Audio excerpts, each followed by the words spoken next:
उसे देख उसके करीब आ सर्वेंट को वहां से जाने का इशारा कर अनाया के गाल पर अपने हाथ रख उसके माथे को प्यार से चूम लेता है तो अनाया का चेहरा लाल हो जाता है। वही विक्रांत कहता है, कहीं बाहर चलना है। इस सवाल को सुन अनाया अपने मासूम आवाज में कहती है, जैसा आप चाहो। अनाया के जवाब को सुन विक्रांत के होंठों पर मुस्कान आ जाता है, फिर वो अपने हाथ को नीचे कर कहता है, चलो। तभी अनाया कहती है, क्या आप ऐसे डेट पर जाओगे? डेट शब्द सुन विक्रांत को बहुत अच्छा लगता है, पर डेट में जाया कैसे जाता उसे नहीं पता था। वो अनाया से कहता है, तुम बैठो मैं आता हूँ। इतना कहने के बाद वो खड़ा हो अपने रूम की तरफ जाने लगता है और अपने फ़ोन को निकाल आदित्य को कॉल करता है। आदित्य अभी अभी तो अपने केबिन के अंदर गया ही था। वैसे ही उसका फ़ोन बजने लगता है तो वो अपने फ़ोन को निकाल विक्रांत का कॉल आता देख वो चेयर पर जा बैठ कॉल रिसीव कर लेता है और अपने कान से लगा कहता है, हाँ विक्रांत। तभी विक्रांत अपने वार्डरोब को खोल उसे देखते हुए सीधा आदित्य से सवाल कर बैठा, आदित्य, डेट में क्या पहनकर जाना चाहिए? इस सवाल को सुन आदित्य के होंठों पर मुस्कान छा गया और उसी मुस्कान के साथ कहता है, विक्रांत तुम कोई टीनेजर थोड़ी हो जो तुम्हें डेट पर जाने के लिए कपड़े सोचना पड़ रहा है। ये सुन विक्रांत कहता है, पर अनाया तो है, उसने ही मुझसे कहा क्या मैं इन कपड़ों में डेट पर जाने वाला हूँ। तब मुझे ख्याल आया मुझे कुछ और पहनना चाहिए, पर क्या मेरे पास फॉर्मल सूट के अलावा कुछ नहीं है। विक्रांत की बातों को सुन आदित्य कहता है, ओके 15 मिनट में आता हूँ। ये सुन विक्रांत छत से कहता है, थैंक्स यार। इतना कहने के बाद विक्रांत कॉल कट कर देता है। वही आदित्य खड़ा हो केबिन से बाहर जाते हुए किसी को कॉल करता है और जैसे ही वो इंसान कॉल रिसीव करता है तो आदित्य ऑर्डर के अंदाज में उसे डेट के लिए एक परफेक्ट ड्रेस कोड बताता है, टी शर्ट, जीन्स और शर्ट जैसा जो टी शर्ट के ऊपर पहनते हैं। इंस्ट्रक्शन देने के बाद आदित्य उसे लेकर विक्रांत के मेंशन आने का कह कंपनी से बाहर निकल अपने कार में जा बैठ विक्रांत के मेंशन जाने के लिए निकल जाता है। वही दूसरी तरफ मोक्ष को मेल का रिप्लाई आता है तो झट से रिप्लाई देखता है। उसे एक और गाना रिकॉर्ड कर भेजना था। मेल में ये लिखा देखो जो गाना लिख रहा था उसे ही गाकर भेजने का सोचता है। वो अपने गिटार को उठा, रिकॉर्डिंग ऑन कर एक गहरी सांस ले, गिटार प्ले करते हुए गाने लगता है। गाने की लाइन में मोक्ष ने अपना एक एक फीलिंग्स लिखा था। गाने के हर लाइन को गाते हुए मोक्ष की आंखों से आंसू आने लगता है। रोते हुए पूरे इमोशन के साथ अपने गाने को पूरा तो कर लेता है पर भेजने में वो बहुत कतरा रहा था। लेकिन आखिर में वो सेंड कर ही देता है। फिर अपने गिटार को साइड में रख मोक्ष जो हमेशा गाने के जरिए अपने दर्द को रिकॉर्ड करता है पर आज वो अपने जज्बात को शायरी का रूप दे रिकॉर्ड करता है। तुम तो मेरे लिए मेरे जीने की वजह हो।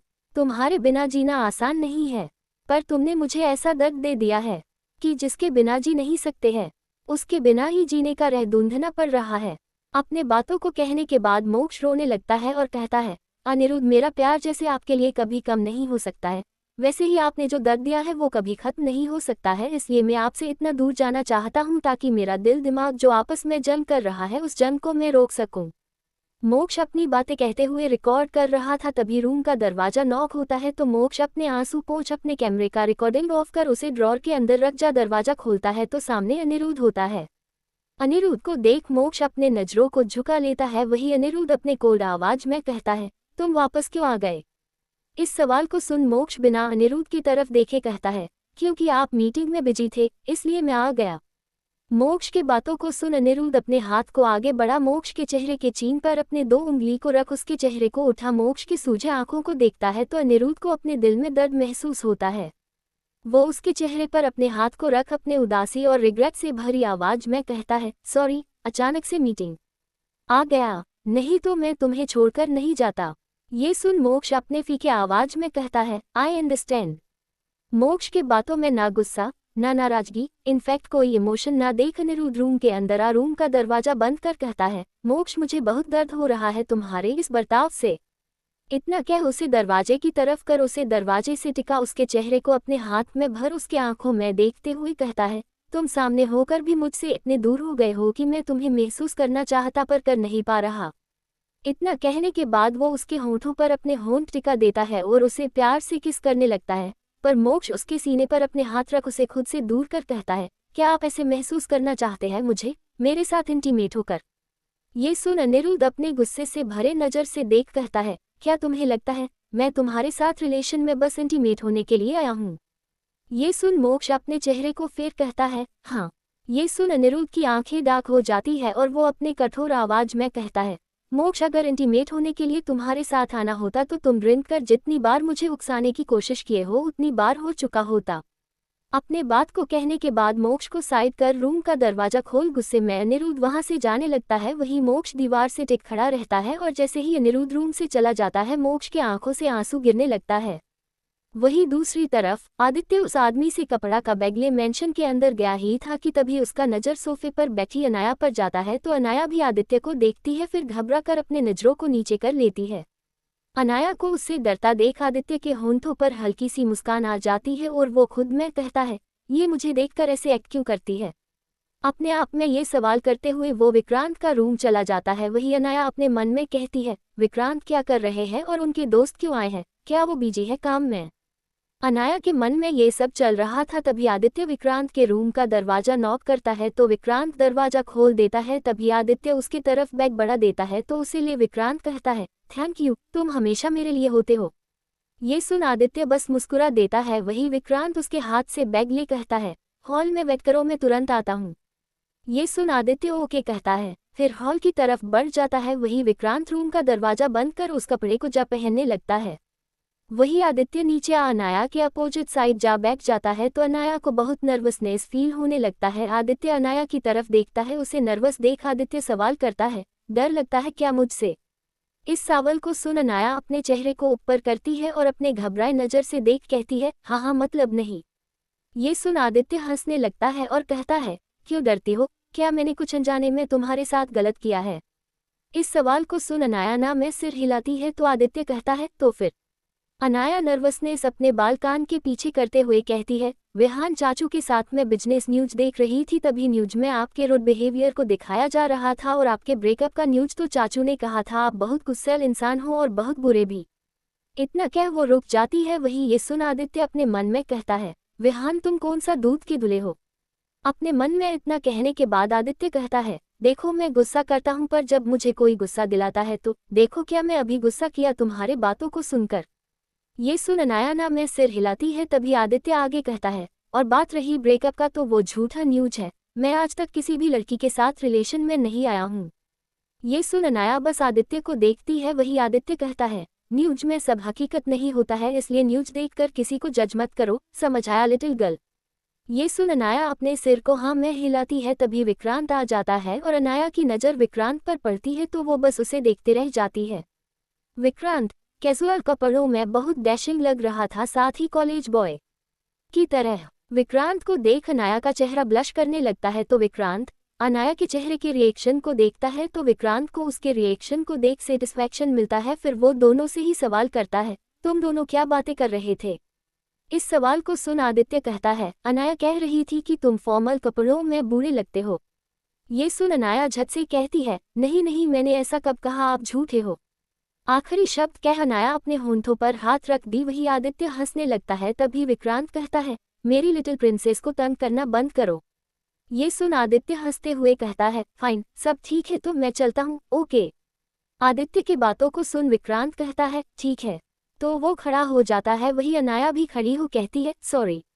आदित्य को देख जब अनाया सॉरी कहती है तो आदित्य मुस्कुराते हुए कहता है, तुमने ऐसा कुछ नहीं किया है जो तुम्हें सॉरी बोलना पड़े। अपने बात को कहने के बाद वो जाने लगता है। वही विक्रांत अनाया के पास आ उसके चेहरे पर अपने हाथ को रखता है तो अनाया शर्माते हुए देखती है। तभी विक्रांत कहता है, क्या हुआ, इतना ब्लश क्यों कर रही हो।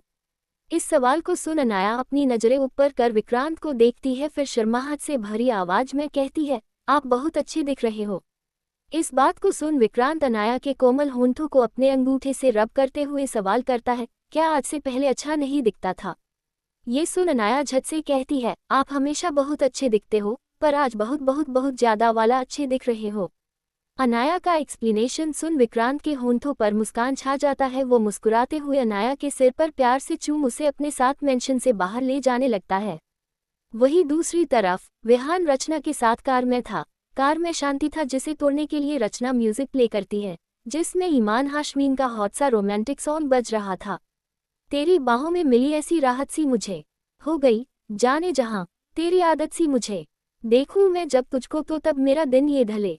गाना का 3 लाइन ठीक से बजा ही होता कि रचना गाना बदलने वाली थी। तभी विहान उसके हाथ को पकड़ कहता है, अच्छा है बजने दो। ये सुन रचना अपने ब्लश करते चेहरे को मोड़ विहान के नजरों में देखती है। तभी विहान उसके आंखों में देख कहता है, मैं अपना कंट्रोल खोना नहीं चाहता हूँ, तो मुझे ऐसे देखना बंद करो।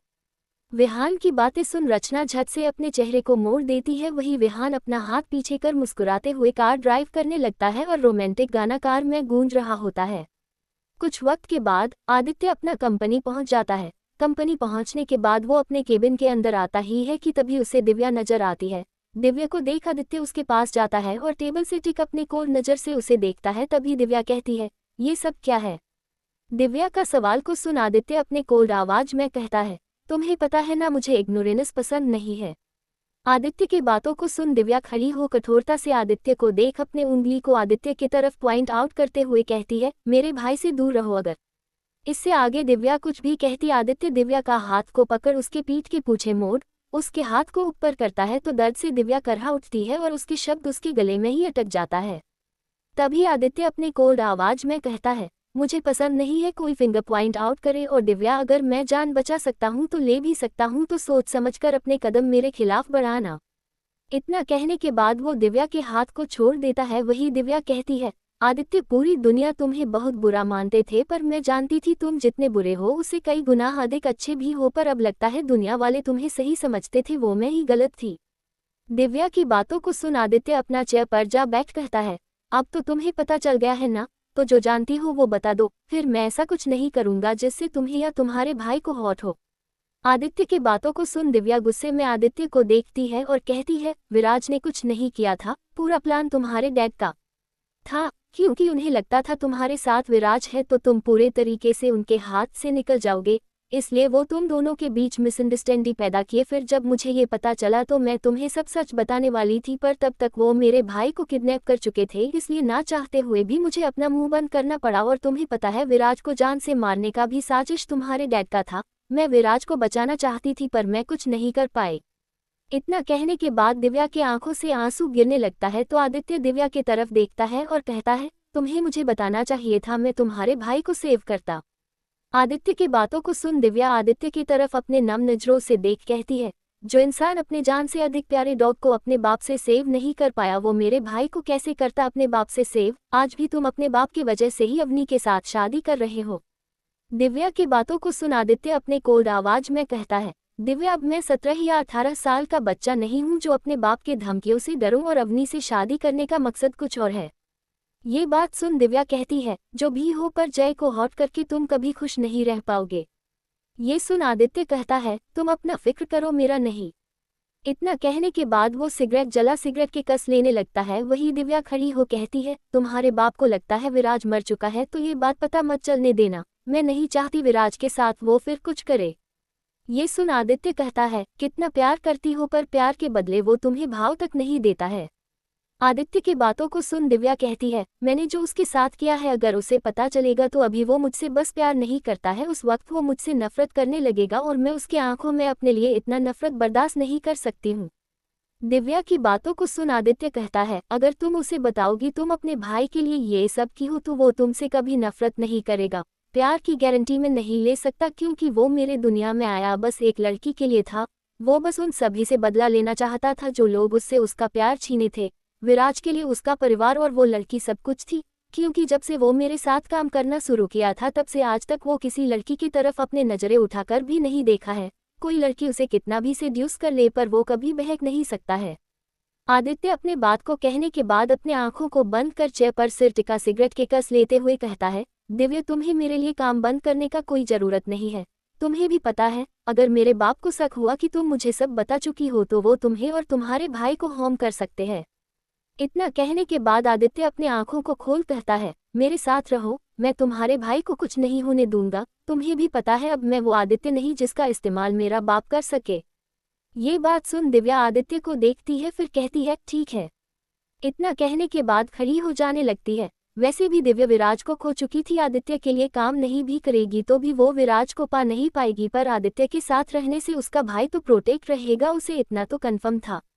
दिव्या के केबिन से बाहर जाने के बाद आदित्य खुद में ही कहता है, विराज भले ये मिसअंडरस्टैंडिंग खत्म हो गया हो पर अब हम कभी दोस्त नहीं बन सकते क्योंकि तुमने मेरे जय को मुझसे दूर किया है। वो मेरा था, तुम कैसे आकर मुझसे मेरे चीज को छीन सकते हो। अपने बात को कहने के बाद आदित्य अपना काम करने लगता है। धीरे धीरे वक्त बीतने लगता है। शाम के 7 बज गए थे तो अनाया टाइम देख पैनिक होते हुए कहती है, शाम के 7 बज गए हैं और मैं अब तक बाहर हूँ, चाचू या मम्मा को पता चला तो बहुत सवाल करेंगे। अनाया की बातों को सुन विक्रांत कहता है, सनाया रात 8 बजे के बाद जाती है और अनुराग भाई का कोई टाइमिंग नहीं है, पर 9 बजे के बाद ही मेंशन जाते, वही अनिरुद्ध का भी है और मोक्ष को तो तुम हैंडल कर ही लोगी, तो इतना पैनिक होने का जरूरत नहीं है। विक्रांत की बातों को सुन अनाया हैरानी से विक्रांत को देखती है। तभी विक्रांत कहता है, मुझे ऐसे क्यों देख रही हो? इस सवाल को सुन अनाया कहती है, आपको कैसे पता मम्मा कब आती है या डैडी और चाचू? अनाया के सवाल को सुन विक्रांत कहता है, सनाया मेरी फ्रेंड है और अनिरुद्ध का भी फ्रेंड हुआ करता था, जिस वजह से मैं सब कुछ जानता हूँ, अनुराग भाई के बारे में भी। विक्रांत के इस बात को सुन अनाया कहती है, आप डैडी को भाई क्यों कहते हैं? इस सवाल को सुन विक्रांत अनाया के तरफ देखता है और अपने मन में कहता है, मुझे नहीं पता था एक दिन मुझे तुमसे प्यार हो जाएगा, नहीं तो कभी उन्हें भाई नहीं कहता। अपने मन में इतना कहने के बाद वो गहरी सांस भरते हुए कहता है, पुराना आदत, पर अब से आदत बदल दूंगा। इतना कहने के बाद वो कहता है, अगर तुम्हारा गेम्स खेलना और सवाल करना हो गया हो तो हम दिन के लिए चले, फिर मैं तुम्हें मेंशन छोड़ दूंगा। ये सुन ओके कहती है अनाया, फिर खड़ी हो जाती है तो अनाया और विक्रांत दोनों ही बाहर निकल कार के पास आ जाते हैं। तो विक्रांत अनाया के लिए कार का दरवाजा खोल देता है तो अनाया मुस्कुराते हुए कहती है, मैं इतनी भी बच्ची नहीं हूँ। इतना कहने के बाद वो कार के अंदर जा बैठ जाती है। तभी विक्रांत उसके करीब जा कहता है, सच में तो मुझे किस करो? ये सुनते ही और विक्रांत के करीब आते ही अनाया का चेहरा शर्म से लाल हो जाता है और वो हिचकिचाते हुए कहती है, कोई देख लेगा। इस बात को सुन विक्रांत कहता है, ये प्रॉब्लम है? तो अनाया हाँ में सिर हिला देती है। तो विक्रांत कार डोर लॉक कर ड्राइविंग सीट के तरफ जा कार के अंदर बैठ अनाया के करीब जा कहता है, अब कोई नहीं देख सकता है, किस मी? विक्रांत का इतने करीब अपने सेडिक्टिव आवाज में किस करने को कहता है तो अनाया की धड़कनें इतनी तेज हो जाती है कि उसका शरीर मूव करना ही बंद हो जाता है। ये देख विक्रांत उसके होंठों के करीब जा कहता है, अगर तुम नहीं कर सकती तो कोई बात नहीं, मैं खुद किस लिए लेता हूँ। इतना कहने के बाद वो उसके होंठों पर अपने होंठ टिका उसे प्यार से किस करने लगता है। अनाया को किस करते हुए विक्रांत को एक अलग सी शांति मिलती है। वो अपने किस को धीरे धीरे पेसने साथ ही अनाया के लिए सफोकेट बनाते जा रहा था। जब अनाया की सांसें दबने लगती है तो वो अपने छोटे हाथों को विक्रांत के सीने पर रख उसे खुद से दूर करना चाहती थी, पर विक्रांत उसके हाथ को पकड़ उसे किस करना जारी रखता है, पर फिर रुक अनाया की तरफ देखता है। वही विक्रांत के रुकते ही वो गहरी सांसें लेने लगती है। ये देख विक्रांत अपने चेहरे पर हाथ रख अपने आंखों को बंद कर खुद में ही कहता है, मुझे खुद पर कंट्रोल रखना होगा, मैं क्यों बार बार अपना कंट्रोल खो बैठता हूँ। अपने मन में इतना कहने के बाद अपने चेहरे से हाथ हटा, अपने आंखों को खोल, अपने हाथ आगे बढ़ा, अनाया के सिर पर रख उसे अपने करीब कर सीने से लगा लेता है। तो अनाया की सांसें उसके करीब आते ही नॉर्मल हो जाती है और वो विक्रांत की धड़कनों को महसूस करने लगती है। साथ ही उसे विक्रांत के करीब आते ही एक अजीब सा एहसास होता, जिसे महसूस कर उसे अलग सा सुकून मिलता है। तभी विक्रांत कहता है, सॉरी, मैं दोबारा तुम्हें ऐसा किस नहीं करूंगा जिससे तुम्हें हॉट हो। इतना कहने के बाद विक्रांत उससे दूर हो उसके माथे को प्यार से चूम लेता है। फिर ड्राइविंग सीट पर ठीक से बैठ कार स्टार्ट कर सवाल करता है, किस रेस्टोरेंट में जाना चाहती हो? इस सवाल को सुन अनाया कहती है, कोई भी। अनाया के जवाब को सुन विक्रांत मुस्कुराते हुए अनाया को देखता है, फिर कार चलाने लगता है। वही अनाया विंडो की तरफ देखते हुए कहती है, क्या मैं विंडो खोल सकती हूँ? अनाया जब ये सवाल करती है तो विक्रांत मुस्कुरा कर कहता है, अनाया कुछ भी करने के लिए तुम्हें मेरा परमिशन लेने का जरूरत नहीं है, खासकर मेरे चीज़ों पर, क्योंकि जो मेरा है अब वो सब तुम्हारा भी है। विक्रांत की बातें अनाया के दिल को छू रही थी। वो मुस्कुराते हुए विंडो को नीचे कर देती है और हवाओं को महसूस करने लगती है। तभी विक्रांत सवाल करता है, आफ्टर 12th क्या करने का सोची हो? इस सवाल को सुन अनाया उदासी से विक्रांत को देख कहती है, वैसे मैं पढ़ाई में इतनी अच्छी नहीं हूँ, ना ही स्पोर्ट्स में और ना ही मोक्ष भाई की तरह सॉन्ग में, पता नहीं मैं क्या करूँगी, पर कुछ तो करना है मुझे। अनाया के जवाब को सुन विक्रांत को हंसी आने लगता है और जब अनाया विक्रांत को मुस्कुराता देखती है तो अनाया उदासी से भरे आवाज में कहती है, आप हंस रहे हो, आपको लग रहा होगा ना मैं कितनी बेवकूफ़ हूँ। अनाया की बातों को सुन मुस्कुराते हुए विक्रांत कहता है, नहीं क्यूट हो तुम, वैसे कुछ करने के लिए स्किल्ड का होना जरूरी नहीं है, बल्कि बहुत मेहनत करना चाहिए, फिर जिस चीज़ के लिए तुम मेहनत कर अपना 100% दे रही हो वो चीज़ तुम्हें पक्का मिलेगा। ये सुन अनाया कहती है, तो आपको क्या लगता है मुझे किस फील्ड के लिए मेहनत करना चाहिए? अनाया के सवाल को सुन विक्रांत कहता है, तुमने कभी कुछ सोचा है? विक्रांत के सवाल पर अनाया झट से कहती है, सभी को लगता है मैं ब्यूटीफुल हूँ, तो क्या मैं मॉडलिंग या एक्टिंग कर लूँ? इसमें मुझे पढ़ना भी नहीं पड़ेगा। ये सुनते ही विक्रांत का चेहरा डार्क हो जाता है और वो अपने कठोर आवाज में कहता है, नहीं। विक्रांत जब ये कहता है तो अनाया मासूमियत से सवाल करती है, क्यों? इस सवाल को सुन विक्रांत अपने मन में कहता है, मैं इसे ऐसी जगह कैसे जाने दे सकता हूँ जहाँ मेरे अलावा इसे पूरी दुनिया देखे। ये सिर्फ मेरी है, इसे देखने का, छूने का, महसूस करने का हक सिर्फ मेरा है। अपने बात को कहने के बाद विक्रांत गहरी सांसें भर कहता है, क्योंकि एंटरटेनमेंट वर्ल्ड बस बाहर से ही अच्छा लगता है, पर जैसे ही तुम इसमें कदम रखोगी तुम्हें एंटरटेनमेंट वर्ल्ड का काला सच पता चलेगा। इससे ज्यादा मैं तुम्हें एक्सप्लेन नहीं कर सकता हूँ। विक्रांत की बातों को सुन अनाया बेचारी वाला चेहरा बना कहती है, तो मैं क्या करूंगी फ्यूचर में? इस सवाल को सुन विक्रांत कहता है, बिजनेस स्टडी करो, मैं पढ़ाई में हेल्प कर दूंगा, फिर तुम मेरे साथ मेरे कंपनी में ही रहना। ये सुन अनाया मुस्कुराते हुए कहती है, ये अच्छा है, मैं बहुत मेहनत करूंगी। अनाया को एक ही बार में एग्री होता देख विक्रांत को खुशी मिलता है। वही बातें करते हुए मुंबई का सबसे बड़ा रेस्टोरेंट आ जाता है। फिर विक्रांत कार से बाहर निकल जाता है, वही अनाया भी। दोनों फिर साथ रेस्टोरेंट के अंदर जाने लगते हैं। वही दूसरी तरफ विहान रचना कार में थे, तभी रचना कहती है, बहुत टाइम हो गया है, अब आप मुझे घर छोड़ दीजिए। ये सुन विहान कहता है, मेरे साथ डिनर कर लो, फिर छोड़ दूंगा। विहान के इस बात पर रचना कहती है, पर विहान, मम्मा ने मेरे लिए डिनर बना दिया होगा। ये सुन विहान कहता है, थोड़ा मेरे साथ का लो, थोड़ा अपने फैमिली के साथ खा लेना। विहान जब इतने प्यार से पूछता है तो रचना मना नहीं कर पाती है। कुछ वक्त के बाद वो रेस्टोरेंट पहुंच जाते हैं। रेस्टोरेंट पहुंचने के बाद दोनों कार से बाहर निकल जाते हैं, फिर साथ रेस्टोरेंट के अंदर जाते हैं। मैनेजर वहां आता है तो दोनों को ग्रिट करता है, तो रचना उसे देख मुस्कुरा देती है। फिर मैनेजर दोनों को वीआईपी रूम ले जाता है और दोनों बैठ जाते हैं, फिर अपना ऑर्डर दे देते हैं, तो वेटर और मैनेजर वहां से चला जाता है। तभी रचना कहती है, मैं वॉशरूम से आती हूँ। ये सुन विहान कहता है, तुम्हें पता है वॉशरूम कहाँ है? तो रचना अपने सिर को ना में हिला देती है। तभी विहान कहता है, चलो मैं भी साथ चलता हूँ। ये सुन रचना झट से कहती है, नहीं, मैं किसी से पूछ लूंगी। इतना कहने के बाद वो खड़ी हो जाती है, तो विहान कहता है, ओके, तो रचना जाने लगती है। वही विहान उसे जाता देखता है। कुछ वक्त के बाद रचना वॉशरूम पहुंच जाती है। वहां जाने का बाद वो वॉशरूम के अंदर चली जाती है। वही दूसरी तरफ अनाया आइसक्रीम खा रही थी और उसे खाते हुए उसके होंठों पर लग गया था, जिसे देख विक्रांत का दिल उसे किस करने को कर रहा था, पर जब जब वो अनाया को किस करता था तो खुद को वो कंट्रोल नहीं कर पाता था। तभी विक्रांत खड़ा हो कहता है, मैं आता हूँ। तो अनाया विक्रांत को देखती है, फिर मुस्कुराते हुए ओके कह देती है, तो विक्रांत बाहर जाने लगता है। बाहर जाने के बाद वो मेन वॉशरूम की कोने तरफ जा ग्लास के पास खड़े हो सिगरेट जला उसके कस लेते हुए खुद को शांत करने लगता है। वही रचना वॉशरूम से बाहर आती है और जाने को होती है, तभी किसी से जा टकरा जाती है। तो वो झट से अपने चेहरे को उठा देखती है। अपने सामने उसी स्कूल वाले आशिक को देख वो घबरा जाती है। वही वो लड़का कहता है, रचना, ये तुम हो? इतना कहने के बाद वो रचना का हाथ पकड़ लेता है, तो अपने हाथ को छुड़ाने का कोशिश करता हुए रचना कहती है, क्या बदतमीजी है, हाथ छोड़ो मेरा। रचना की बातों को सुन लड़का कहता है, रचना, मैं बदतमीजी नहीं कर रहा हूँ, तुम्हें पता है मैं आज भी तुम्हें बहुत पसंद करता हूँ। ये सुन जोर से अपने हाथ को झटक रचना कहती है, पर मैं नहीं करती हूँ। अपने बात को कहने के बाद वो जाने को थी, तभी लड़का रचना के बाजू को पकड़ अपने करीब कर कहता है, अब भी बिल्कुल नहीं बदली हो। लड़के की हरकत की वजह से रचना को बहुत डर लग रहा था। वो खुद को छुड़ाने का कोशिश करते हुए कहती है, छोड़ो मुझे, छोड़ो। लड़की के चिल्लाने का आवाज सुन विक्रांत, जो साइड में सिगरेट के कस ले रहा था, वो अपने सिगरेट को फ्लोर पर फेंक उसे जूते से रगड़ उस तरफ जाता है और लड़की को एक लड़की को जबरती पकड़ा देख अपने कोल्ड आवाज में कहता है, छोड़ो उसे।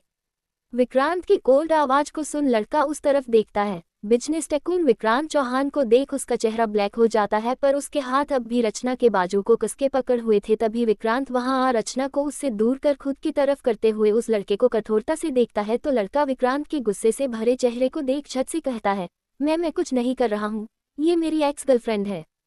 ये सुन रचना झट से कहती है, नहीं। तभी विक्रांत अपने कोल्ड आवाज में कहता है, एक्स हो या प्रेजेंट आई डोंट केयर, पर जब लड़की नहीं चाहती है तो तुम उसे जबरदस्ती नहीं छू सकते हो। विक्रांत के डरावने ऑरा को देख वो लड़का डर जाता है और वहां से जाने को था, तभी विक्रांत कहता है, पहले इस लड़की से माफी मांगो, फिर यहाँ से दफा हो जाओ। ये सुन लड़का माफी मांगता है रचना से और वहां से जाने लगता है। तभी रचना विक्रांत की तरफ देख कहती है, आप अगर नहीं होते तो।